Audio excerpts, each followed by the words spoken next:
1980년대에서 90년대 전자제품 하면 일본이었어요. 그런데 지금은 어떨까요? 네, 요즘은 우리나라 제품이 최고예요. 특히 TV 같은 디스플레이 분야는 세계 1위를 놓친 적이 없어요. 무려 14년 동안 말이죠. 네, 그런데 중국이 무시무시한 속도로 쫓아오고 있어요. 기술로는 솔직히 안 되니까 저렴한 가격을 내세워서 디스플레이 시장을 두드리고 있거든요. 근데 이게 약발이 좀 먹혔는지 영국의 시장조사 기업 옴디아의 리서치에 따르면 코로나 확산이 계속되면서 글로벌 LCD TV 시장에서 중국의 점유율이 갑자기 올랐대요. 심지어 2020년 2분기에는 한국보다 7%나 높았다고 합니다. 중국 제품이 우리나라 거보다 좋아서 그런 걸까요? 그건 아니에요. 코로나 때문에 전 세계 TV 공급망에 차질이 빚어지면서 출하량이 잠시 줄어든 게 원인이었어요. 그 사이 중국은 13억 내수 시장에 제품을 대량으로 풀어서 점유율을 높인 거였죠. 이걸 반대로 생각해보면 중국 시장을 빼면 다른 나라에서는 우리나라 TV가 인기가 많다는 걸 알 수 있어요. 하지만 코로나19가 점점 더 심각해지고 있는 상황에서 혹시 TV 같은 디스플레이 제품이 중국에 계속 밀리는 상황이 오는 건 아닐까 걱정하시는 분들이 계실 거예요. 근데 정말로 그럴까요? 여러분 안심하셔도 돼요. 네, 전 세계 디스플레이 시장을 지배하고 있는 건 삼성전자와 LG전자입니다. 여태까지 그래왔고 앞으로도 계속. 네, 물론 서로 치고받고 싸우는 거긴 하지만 선의의 경쟁이라고 볼 수 있어요. 현재 두 브랜드의 매출액을 더하면 세계 TV 시장 규모의 약 50% 정도를 차지를 해요. 해외에 가서 아무데나 문 열고 들어가면 두 집 중 한 집엔 우리나라 TV가 있다는 거죠. 옆집 존네 집, 건너편 마이클네 집 거실에 삼성이나 LG TV가 한 대쯤은 있는 거예요. 자, 그럼 여기서 이런 궁금증이 하나 생기실 거예요. 우리나라 제품이 중국 TV보다 비싼데도 세계 1위인 이유가 뭘까? 정답은 단순해요. TV를 잘 만드니까 그래요.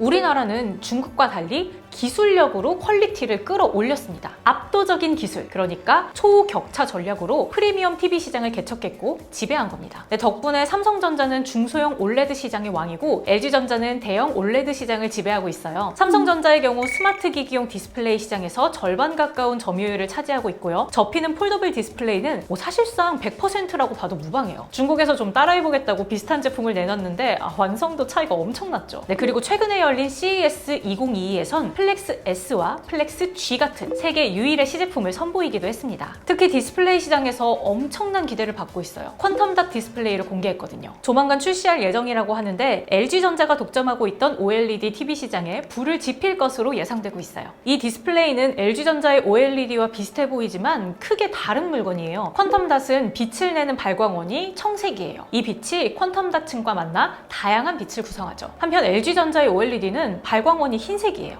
삼성전자의 말을 빌리자면 LG 제품보다 색상 구현율이 좋고 OLED의 약점인 버닌 현상을 크게 개선했다고 해요. 자, 그러면 LG전자는 이대로 삼성전자에게 밀리게 될까요? 아니죠. LG전자는 자신들만의 기술을 더 업그레이드했어요. 기존의 OLED 기술을 개선한 OLED EX 기술이 최근 공개됐고 투명 디스플레이 그리고 종이처럼 둘둘 말리는 플렉서블 디스플레이를 선보였죠. 사실 투명 디스플레이와 플렉서블 디스플레이는 몇 년 전에 공개돼서 이미 상용화된 제품이기는 한데 이를 따라할 수 있는 브랜드가 극소수여서 아직까지도 혁신 제품으로 평가받고 있어요. 이렇게 두 기업이 치고받고 싸우면서 기술 경쟁을 벌이다 보니까 자동차 디스플레이 시장에서도 1, 2위를 다투고 있습니다. 옴디아 리서치에 따르면 최근 차량용 OLED 시장에서 LG전자는 93.8%의 압도적인 점유율을 보였고 최근엔 플라스틱으로 만든 패널인 POLED가 실제 차량에 적용되면서 상위 자동차 제조사들의 러브콜이 이어지고 있어요. 벤츠같이 유명한 곳에서 말이에요. 언제나 세계 최초, 세계 최대 타이틀을 거머쥔 우리나라 기업들은 거의 15년 전부터 상위 1%를 유지하고 있습니다. 코로나19가 유행하기 시작한 2020년에는 소비가 줄면서 어려움을 겪었지만 지금은 오히려 기회가 됐어요. 밖에 있는 시간보다 실내에 있는 시간이 길어지다 보니까 TV나 모니터를 이용하는 시간이 확 늘어서 고화질 콘텐츠의 수요가 부쩍 늘었기 때문입니다. 특히 돈 냄새를 맡은 넷플릭스, 디즈니 플러스,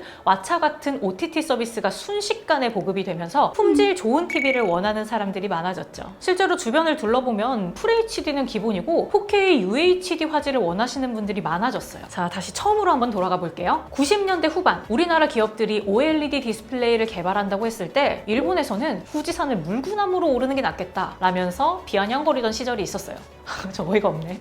네, 근데 사실 이런 얘기가 나오는 게 이상하지만도 않았던 게 당시만 해도 OLED 기술을 상용화하는 게 정말 어려웠어요. 이게 얼마나 어려운 거냐면 머리카락 굵기보다도 얇은 막을 축구장 넓이만큼 균일하게 만들 수 있는 수준을 갖춰야 했거든요. 네, 어쨌든 피나는 노력으로 상용화의 벽을 깬 우리나라는 2015년 일본 파나소닉을 시작으로 이후엔 소니 같은 여러 일본 기업들에게 한국 제품을 공급하기 시작했습니다. 화질이 좋은데 동전 두께보다도 얇은 TV를 만드는 기술력 앞에 무너진 것이죠. 네, 아무튼 이렇게 세계 프리미엄 TV 시장의 선두를 다투는 두 기업은 모두 한국 기업입니다. 우리야 그냥 뭐 언제나 1위였으니까 그러려니 하지만 따지고 보면 정말 놀라운 일인 거예요.